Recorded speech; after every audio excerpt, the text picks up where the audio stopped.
welcome back to my channel. For today's video, I have a mega unboxing. Not really. I just stacked those up. I was going to take them back into my closet. I feel like Mel in Melbourne or somebody with the mega unboxings and the boxes everywhere. Okay, guys. For today's video, I have a collaboration with Beckman. She begged me, you guys. Of course she did. So I wore my beautiful silk twilly that she got me. I absolutely love it. So this video, this is something that we were going to do together when I was in Houston. So we were going to do some sit down videos, and we didn't have the time. We ran out of time, you guys, because we had such a action-packed agenda while I was there. So she said, why don't we go ahead and do our question video? And I was like, okay. So we came up with these random questions for each other. She's given me 20 questions, and I sent her some questions. So be sure and go over to her channel and watch her and watch me and subscribe to both of us, because we are like peas and carrots, you guys. If you're subscribed to me, you have to subscribe to her and vice versa. All right, guys. So let's go ahead and get into these questions. Okay, so number one, Autumn says, I know that Keith got a boat recently, and you've been out a couple of times. What is your best boating story so far?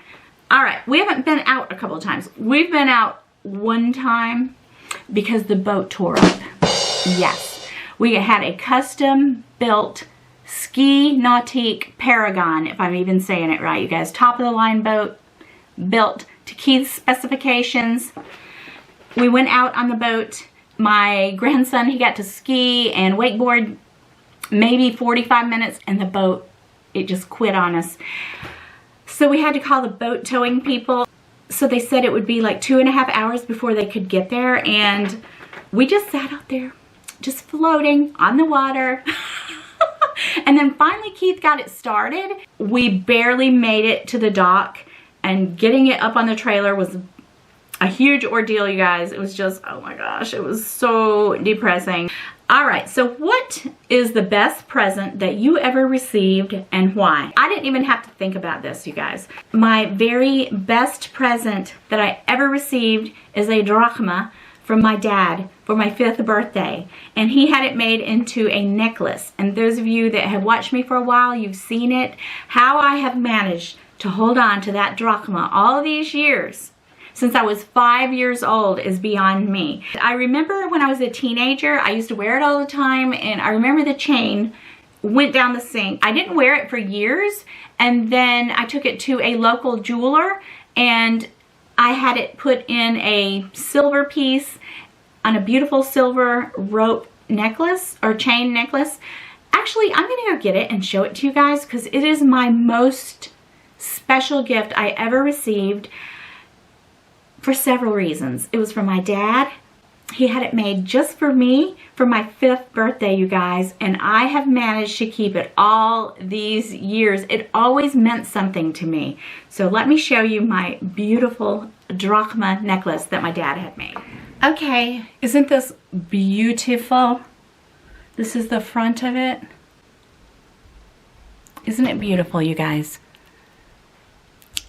So it had just like a little silver piece around it, and I lost the chain many years ago, but this is a sterling silver chain, this beautiful drachma, and I need to keep it on. I need to wear it. I haven't worn this in quite a while. That is my most special gift that I ever received, and it was from my dad, and it represents my dad, and it represents the love he had for me and still has for me, and I have for him. And I don't know, I just, oh, now that I've put it on, I feel so nostalgic. So this is my most special gift I've ever received. Okay. So, okay, do you believe in soulmates?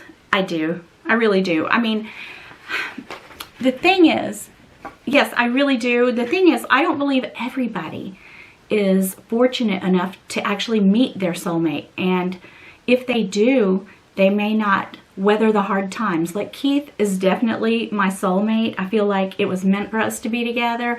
There's so much that has went on in the past, and we've never really had problems, but we have a blended family, and his children and my children, they don't really blend well, and they never have. We've always kind of had to do you know, things with his kids and things with my kids. Occasionally throughout the years, you know, I mean, we've been together, of course, but they don't blend well. It's never been like the Brady Bunch, you know what I mean? So anyway, you guys, all the kids are grown up and stuff. We weathered our storm, and he is definitely my soulmate. He's the yin to my yang. He's everything I'm not, and yet we're alike. It's like opposites can attract, and the only thing is you need to believe in the same core beliefs. Or like Keith and I were different, but we are alike in the ways that matter. And that's kind of how it is with Autumn. I mean, we're different, but in the ways that matter,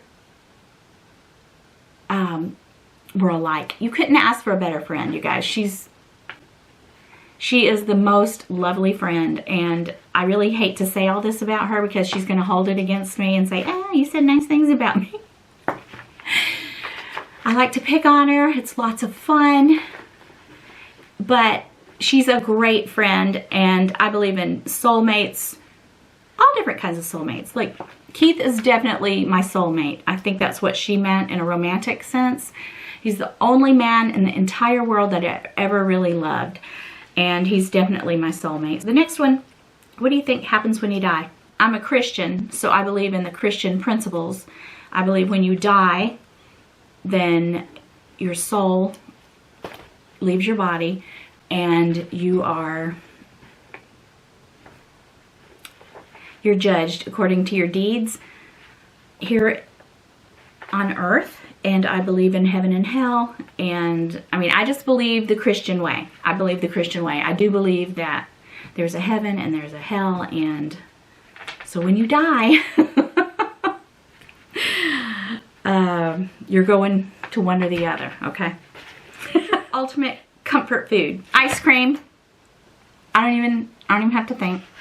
Butter pecan ice cream. Like right now, we have some ice cream, but it's not butter pecan, and I really need some butter pecan. That is my nemesis, butter pecan ice cream. My comfort food, my nemesis. Oh my gosh, I love it. Okay, what are the 3 top things that stresses you out? And you guys, I've read over these, but I haven't really thought them through. So one thing that really stresses me out is being late. And Keith says I'm late all the time, but I'm not. I don't even know why. I don't even know why he says that, because it's not true. It is not true. Being late really stresses me out. What else stresses me out? Top 3 things. Okay, so when I know that I need to film a video, that stresses me out, and I just can't get up here, or I'm just so busy. Because you guys, I do have a busy life. I don't work outside here, but I work here. Like this, what I'm doing right here, is my job, okay? Because, you know, I make a little money here on YouTube, but I'm also a painter. So I guess that one, I guess commissions stress me out. I mean, I do them, but I more am a free-spirited painter. I like to paint things that just come to me, you know? But yeah, commissions stress me out. How do you deal with these stresses? Okay, so I try not to be late.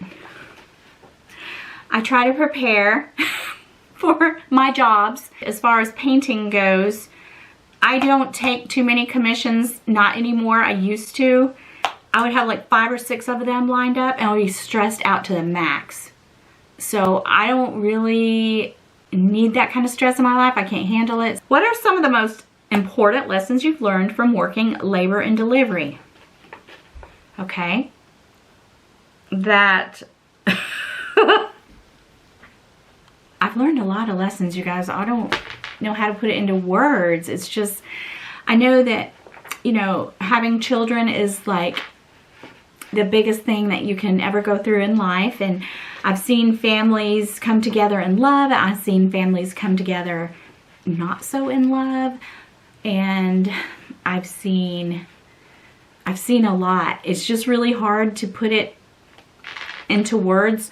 One thing I know is I've seen drug addicted babies come into this world, and it's really sad. So stay away from drugs. I don't know how to answer this question. Okay, what are some of the most important lessons you've learned from working in geriatrics? When you are a nurse and you're a charge nurse, you have all these people below you, like the nursing assistants and people like that.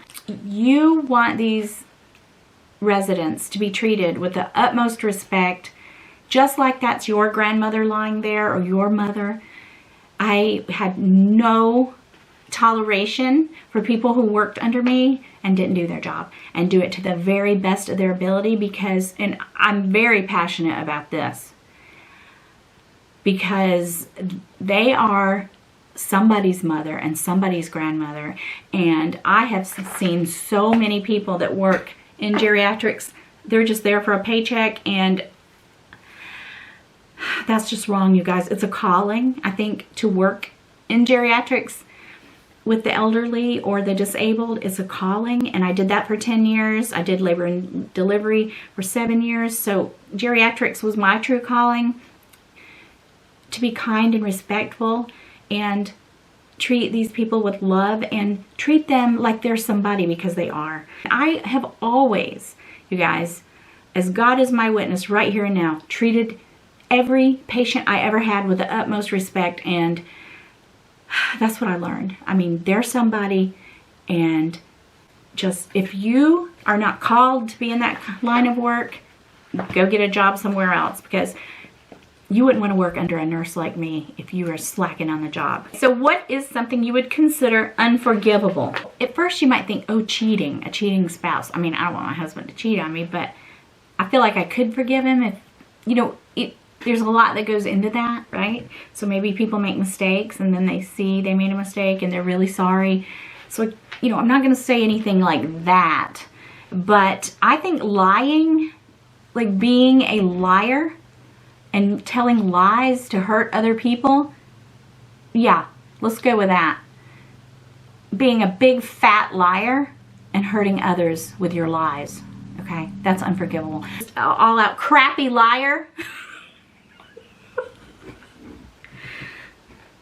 That's unforgivable. You can't be in my world if you're like that. You can't, okay? Have you ever had your fortune told, and do you believe in that? I have never, and no, I don't. I'm a Christian. I don't believe in that kind of stuff. I feel like it's weird, and it opens up a whole new world of weirdness. Like, no, I don't believe in it. I'm not going to go into it. I'm just a Christian, you guys. I'm a Christian, so I don't believe in that kind of stuff. I don't, and plus, if something bad is about to happen, I don't want to know about it. I don't want to know, okay? I'll deal with it when I get there. What is the last dream you remember, or have you had reoccurring dreams? You guys, I dream. I know I do. Everybody dreams, but I can't really remember my dreams, except Sunday. It was so weird because I was lying on the couch taking a little nap. I think it was a food-induced coma, more like it. And I thought I got up and went to my bedroom to lay down on the bed. But I dreamed I was walking through the house, and when I woke up, I was just still on the couch.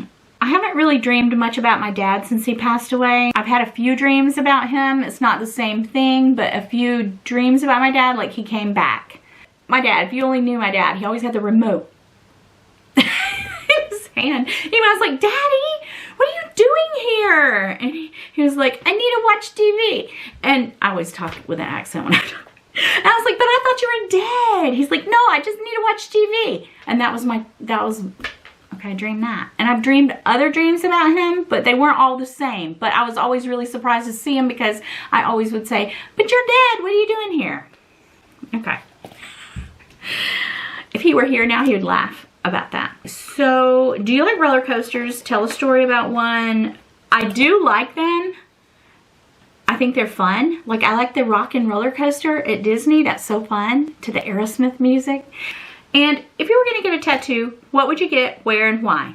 Well, I have a tattoo, but nobody ever sees it because it's back here, and I got it back when I was young, and it's just so dumb and blurry now, and it doesn't make any sense. It's a tramp stamp, you guys. If I were going to get a tattoo, where would I get it and why? I don't think I'm going to get one, but if I did get one, I don't know. If I were to get one, I always thought maybe I would get something here, something written in Greek, you know. My daughter has her one and only son's birthday, 020304, and agape with an infinity symbol. She has that, and it's kind of cool. It's right there. And I probably would get something to signify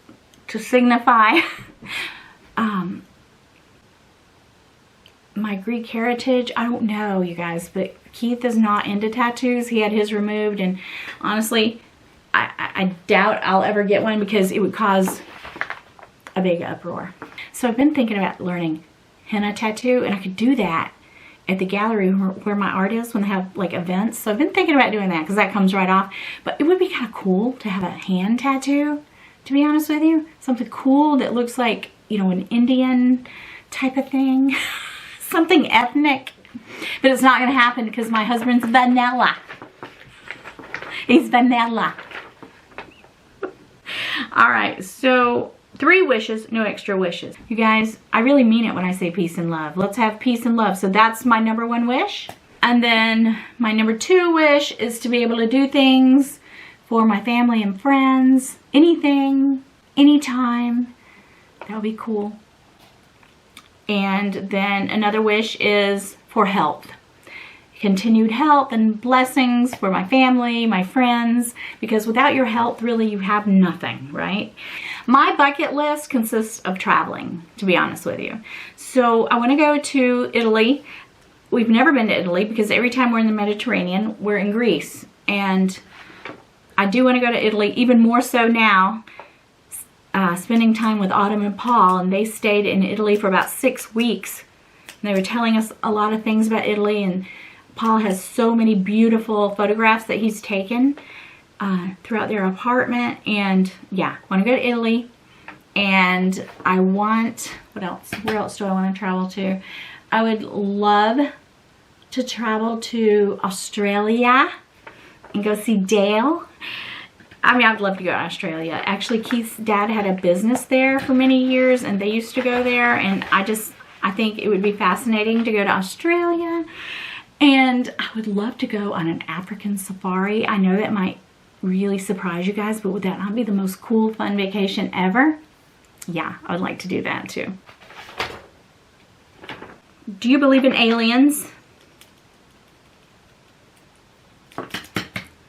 I believe in ghosts. Are they aliens? I don't know. You mean like the X-Files? Keith is obsessed with the X-Files. He's watched them for years. If you were in charge of the country and had the power to do whatever you wanted, what would you change first? Oh, Lord. Healthcare. Healthcare. Somebody do something, please. Healthcare, okay? Let's have some decent healthcare that doesn't cost us a fortune, and medicine. Lower the prices. Those big pharmaceutical companies are whack. If you could travel in space and time, where would you go and why? Girl. I would go back to the summer of '69, and I would go to Woodstock, and I would hear Hendrix play. Oh my gosh, that's where I would go, okay? Like, I went to Woodstock in the 90s, and I've told people that a lot, but now I know to always say in the 90s. And it was crazy, you guys. But I think it lost the whole Woodstock feel. I mean, it was commercialized, but I've told people, oh, I went to Woodstock. You went to Woodstock? I was like, not that Woodstock. I mean, really, I know I'm old, but give me a break. Oh my gosh, you guys, the whole experience of that, the whole hippie thing, and the whole, the music, that would be a vibe right there, okay? So that's where I would go. And what's the best thing about who you are? Wow, that's a good question. I am loyal. You guys, I am so loyal to my family and to my friends. I can keep a secret. I'm a good listener. And when I love somebody, I really, really love them. But yeah, I'm a very loyal person. I think that's my #1 good trait. So I think loyalty is my #1 best trait. So yeah, that makes me happy to say that. So anyway, that's 20 questions. I think we were just going to do 10, but she gave me 20, so I answered all of them. Some of them I don't want to go in too deep because, you know, you don't want to have some kind of political debate down in the comments. But anyway, that is the questions that Autumn gave to me. Now, I gave her some questions. Some of them are a little bit similar, but I might have touched a little bit on luxury with her. I can't really remember the questions that I gave her. But yeah, this was fun. And so be sure and go check out Autumn and subscribe to her, you guys. She's awesome. She has a great channel. She knows a lot about Louis Vuitton. She has a great collection of Louis Vuitton and Coach, and building her Chanel. She's on her Chanel journey now. I really think that she is. And my bag of the day, you guys. I'm always telling Winnie I want to see her bag of the day. This is my bag of the week. I've carried it all week. All week. I absolutely love it. Okay, guys, so that's it for today. I'll see you guys in a few days. Peace out.